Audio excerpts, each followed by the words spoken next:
नमस्ते दोस्तों, फंडा मेडिकल में आपका स्वागत है। और आज का हमारा टॉपिक है रिंगर लैक्टेट। इसके पहले हमने 5% डेक्सट्रोज और नॉर्मल सलाइन ये दो आईवी फ्लूइड देखे हैं और आज हम third most commonly used IV fluid देखने वाले हैं और वो है रिंगर लैक्टेट। दोस्तों, अगर अभी तक आपने नॉर्मल सलाइन और 5% डेक्सट्रोज इसके वीडियोस नहीं देखे हैं तो वो भी आप देख लीजिए। उसकी लिंक मैं डिस्क्रिप्शन बॉक्स में दी है और यहाँ पे आई बटन पे भी क्लिक करके आप वो वीडियो देख सकते हैं। तो दोस्तों चलिए हम आज का टॉपिक शुरू करते हैं। तो दोस्तों, ये जो रिंगर लैक्टेट है ये हमें 500 ml और 1 लीटर ऐसे दो आईवी के बॉटल्स में मिलता है। और 1 लीटर जो आरएल रहता है उसके जो कंटेंट्स है वो क्या है, उसमें रहता है सोडियम लैक्टेट। और इसी के कारण ये जो सोडियम लैक्टेट के कारण ही इसका जो नाम है ये रिंगर लैक्टेट पड़ा है, या इसे लैक्टेटेड रिंगर भी कहते हैं। तो ये जो सोडियम लैक्टेट है ये रहता है 320 मिलीग्राम। फिर उसके बाद रहता है सोडियम क्लोराइड, वो रहता है 600 मिलीग्राम। और रहता है पोटेशियम क्लोराइड, वो रहता है 40 मिलीग्राम। और कैल्शियम क्लोराइड ये रहता है 27 मिलीग्राम। और दोस्तों, अगर हम मिली इक्विवेलेंट्स में देखें, मिली इक्विवेलेंट्स में जो हम कॉन्सेंट्रेशन देखते हैं ये मोस्ट कॉमनली यूज़ होता है जब हमें पेशेंट को आईवी फ्लूइड्स देने रहते हैं, क्योंकि उसके जो ब्लड में भी हम जो कॉन्सेंट्रेशन है वो मिली इक्विवेलेंट्स में ही देखते हैं। तो दोस्तों, सोडियम रिंगर लैक्टेट में रहता है वो रहता है 130 मिली इक्विवेलेंट्स। क्लोराइड इसमें रहता है 109 मिली इक्विवेलेंट्स। पोटेशियम इसमें रहता है 4 मिली इक्विवेलेंट। कैल्शियम इसमें रहता है 3 मिली इक्विवेलेंट। और बायकार्ब इसमें रहता है 28 मिली इक्विवेलेंट। तो दोस्तों, अभी ये जो रिंगर लैक्टेट है ये मोस्ट फिजियोलॉजिकल फ्लूइड है। अब इसे मोस्ट फिजियोलॉजिकल इसलिए कहते हैं क्योंकि इसमें सोडियम, पोटेशियम और कैल्शियम ये जो 3 आयन है इनका जो कॉन्सेंट्रेशन है ये लगभग हमारे प्लाज्मा में जितना इनका कॉन्सेंट्रेशन रहता है उतना ही इसका कॉन्सेंट्रेशन है। और इसके कारण इसका फ़ायदा ऐसा है कि ये जो रिंगर लैक्टेट है आप बहुत सारी क्वांटिटी में भी अगर पेशेंट को दिया तो पेशेंट को इलेक्ट्रोलाइट इम्बैलेंस नहीं होगा। तो ये जो रिंगर लैक्टेट है ये मोस्ट फिजियोलॉजिकल आईवी फ्लूइड है। अभी दूसरा इसका इम्पोर्टेंस ये है कि ये जो है ये इंट्रावेस्कुलर वॉल्यूम बढ़ाता है। हमने देखा था कि 5% डेक्सट्रोज जो है वो इंट्रा सेलुलर जो वॉल्यूम है उसे बढ़ाता है। नॉर्मल सलाइन है वो एक्स्ट्रा सेलुलर जो वॉल्यूम है इसे बढ़ाता है। और ये जो लैक्टेट है, रिंगर लैक्टेट, ये खासकर इंट्रावेस्कुलर वॉल्यूम बढ़ाने के लिए हमें हेल्प करता है। तो दोस्तों, अभी इसका तीसरा जो इम्पोर्टेंट कैरेक्टर है वो ये है कि it is metabolised in the liver to bicarbonate. ये बहुत ही इंपॉर्टेंट चीज़ है। इसमें जो लैक्टेट रहता है ये लीवर में बायोकार्बोनेट में कन्वर्ट हो जाता है।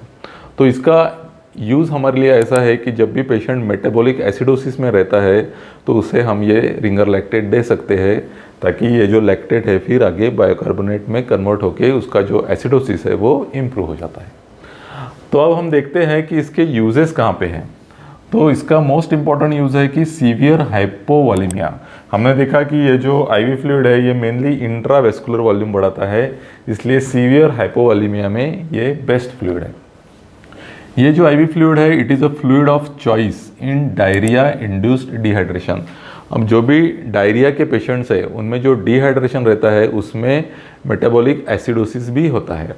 और अगर हम उसे रिंगर लैक्टेट देंगे तो उसका जो डायरिया का जो डिहाइड्रेशन है वो तो करेक्ट होगा ही, लेकिन इसमें लैक्टेट होने के कारण उसका मेटाबॉलिक एसिडोसिस भी इम्प्रूव होगा। इसलिए ये जो है वो फ्लूइड ऑफ चॉइस है इन डायरिया। तीसरा है कि it is useful in diabetic ketoacidosis. जो डायबिटिक कीटोएसिडोसिस के जो पेशेंट रहते हैं उनमें एसिडोसिस रहता है। हमने पहले ही देखा है कि कैसे रिंगर लैक्टेट एसिडोसिस को करेक्ट करता है। और दूसरा, जब हम डायबिटिक कीटोएसिडोसिस करेक्ट करते हैं तो पेशेंट हाइपोकैलेमिया में भी जाता है। और ये जो रिंगर लैक्टेट फ्लूइड है इसमें पोटेशियम भी रहता है, इसलिए हाइपोकैलेमिया की ट्रीटमेंट करने के लिए भी फिर ये फ्लूइड हमें यूज़फुल हो जाता है। It is also used during and after surgery. जब भी हम पेशेंट की सर्जरी करते हैं तो ड्यूरिंग सर्जरी जो फ्लूइड्स लगते हैं और बाद में जो फ्लूइड्स रहते हैं वहाँ पे रिंगर लैक्टेट बहुत ही यूज़फुल रहता है, क्योंकि it is the most physiological fluid. हमें अगर सर्जरी में बहुत ज़्यादा क्वांटिटी में भी ये फ्लूइड देना पड़ा तो भी पेशेंट को कुछ भी प्रॉब्लम नहीं होता। पांचवा इसका इम्पोर्टेंस है कि it is useful in Burns में भी हम ये फ्लूइड आराम से यूज़ कर सकते हैं। अब हम देखते हैं कि इसके कॉन्ट्राइंडिकेशंस क्या है।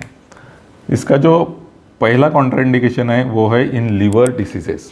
अगर पेशेंट का लीवर ही ख़राब है तो ये जो लैक्टेट है वो बाइकार्बोनेट में कन्वर्ट नहीं होगा और पेशेंट के ब्लड में फिर लैक्टेट बढ़ते जाएगा और पेशेंट को लैक्टिक एसिडोसिस हो सकता है। इसलिए जो पेशेंट्स जिनके लीवर जो है वो काम नहीं कर रहे हैं, ऐसे पेशेंट्स में हम ये IV फ्लूइड नहीं दे सकते।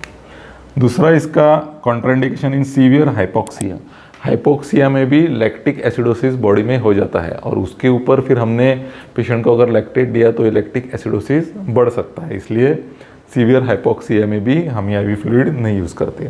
उसी तरह शॉक, अगर बहुत सीवियर शॉक है, अगर शॉक में पेशेंट को लैक्टिक एसिडोसिस हो गया है और उसे हमने फिर ये लैक्टेट IV फ्लूइड चढ़ा दिया तो लैक्टिक एसिडोसिस और बढ़ जाएगा। इसलिए अगर सीवियर शॉक है, कोई भी प्रकार का सीवियर शॉक है, तो उसमें हम ये फ्लूइड नहीं यूज़ कर सकते। चौथा इसका contraindication in vomiting and continuous nasogastric aspiration. Vomiting या फिर कंटिन्यूस नेजोगैस्ट्रिक एस्पिरेशन में जो पेशेंट है वो मेटाबॉलिक अल्कोलोसिस में जाता है और हमने देखा है कि रिंगर लैक्टेट जो है ये अल्कोलोसिस बॉडी में करता है और अगर हमने वोमिटिंग या कंटिन्यूस नेजोगैस्ट्रिक एस्पिरेशन में ये फ्लूइड लगाया तो मेटाबॉलिक अल्कोलोसिस और बढ़ सकता है। इसलिए वहाँ पे हमें ये फ्लूइड कॉशियसली यूज़ करना है। दूसरा, अलॉन्ग विथ ब्लड ट्रांसफ्यूजन।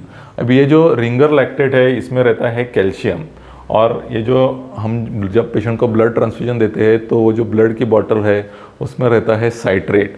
इसलिए अगर ये ब्लड अगर हमने रिंगर लैक्टेट के साथ चलाया तो कैल्शियम और साइट्रेट एक में के साथ मिल जाएंगे और फिर ये जो एंटीकोएगुलेंट करके हम जो साइट्रेट ब्लड में यूज़ करते हैं वो यूज़फुल नहीं रहेगा और ब्लड के क्लॉट्स भी बन सकते हैं। इसलिए रिंगर लैक्टेट और जो ब्लड है वो कभी एक साथ नहीं देते। फिर उसका छठवां कॉन्ट्राइंडिकेशन है इन एडिसन्स डिसीज़। तो दोस्तों ये जो एडिसन्स डिसीज़ है इसमें हाइपरकैलेमिया यानी पोटेशियम की जो लेवल है वो ब्लड में बढ़ जाती है और अगर ऐसे पेशेंट को हमने ये फ्लूइड लगाया जिसमें पोटेशियम है तो पोटेशियम की लेवल और बढ़ सकती है। इसलिए एडिसन्स डिसीज़ में भी ये फ्लूइड हम नहीं यूज़ कर सकते। और कुछ ड्रग्स के साथ ये जो फ्लूइड है वो कंबाइन हो जाता है और ये जो ड्रग्स है फिर यूज़फुल नहीं रहते। जैसे कुछ एग्जांपल मैं आपको बताऊँ तो एम्फोटेरिसिन या फिर डॉक्सीसाइक्लिन, ऐसे टाइप के जो ड्रग्स रहते हैं वो अगर हमने रिंगर लैक्टेट में डाल के दिए तो ये जो ड्रग्स हैं इनकी बायो अवेलेबिलिटी और एफिशिएंसी कम हो सकती है। इसलिए ऐसे जो ड्रग्स है वो हम रिंगर लैक्टेट के साथ नहीं देते। तो दोस्तों मैं आशा करता हूँ कि आज की वीडियो में आपको अच्छे से समझ में आ गया होगा कि रिंगर लैक्टेट ये जो IV फ्लूइड है ये कहाँ कहाँ यूज़ करना चाहिए और कहाँ कहाँ ये फ्लूइड कॉन्ट्राइंडिकेटेड। तो दोस्तों अगले वीडियो में मिलेंगे एक नए टॉपिक के साथ, तब तक के लिए थैंक यू।